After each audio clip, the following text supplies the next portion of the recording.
সম্প্রতি রায়গঞ্জের রামকৃষ্ণ আশ্রমকে বেলুর মঠ রামকৃষ্ণ মিশনের তরফে অধিগ্রহণ করা হয়েছে।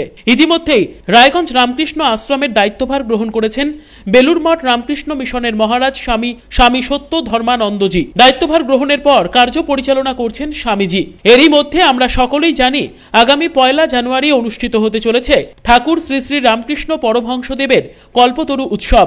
এই দিনটিতে ঠাকুর বিশেষ রূপে আবির্ভূত হয়েছিলেন। সে কারণেই 1 জানুয়ারি দিনটিকে কল্পতরু উৎসব হিসেবে পালন করে থাকি আমরা।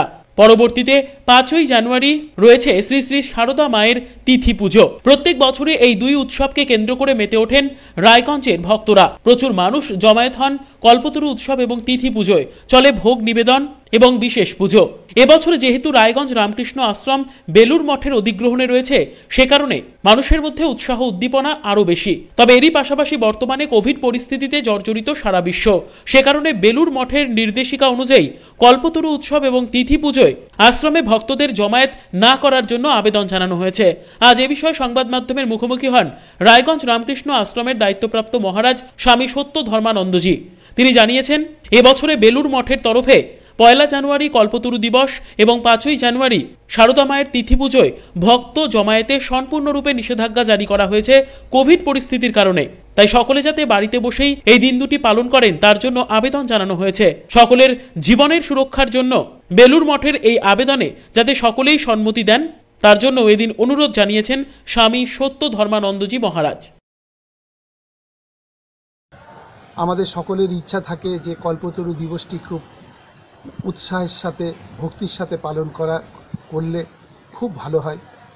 ঠাকুর এই দিনে বিশেষ রূপে আবির্ভাব হয়েছিলেন, কিন্তু আপনারা জানেন, সকলেই অবগত আছেন যে সারা বিশ্ব আজ কোভিড-19 প্রকোপে পড়ে নাভিশ্বাস ছাড়ছে। সারা বিশ্ব আজ সন্তপ্ত।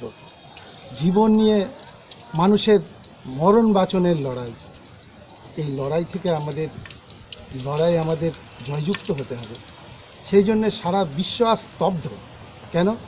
সবাই চেষ্টা করছে আমরা এই মরণ ব্যাধি থেকে উত্তরণের জন্য। সেই জন্যে বেলুর মঠের নির্দেশে আগামী 1 জানুয়ারি কল্পতরু দিবস এবং শ্রী শ্রী সারদা মায়ের তিথি পুজো আমরা সমস্ত ভক্তদের কাছে নিবেদন করছি যে তারা যেন ঘরে বসেই এই মাকে শ্রদ্ধা জানায় এবং কল্পতরু দিবস 1 জানুয়ারিতে পালন করেন। এবং বেলুর মঠের নির্দেশে এই জমায়েত সম্পূর্ণভাবে নিষিদ্ধ এবং এইটি যাতে সকলের মনে কোনো দুঃখ না হয়, আমরা আন্তরিক তাদের কাছে প্রার্থনা করছি যে তারাও যেন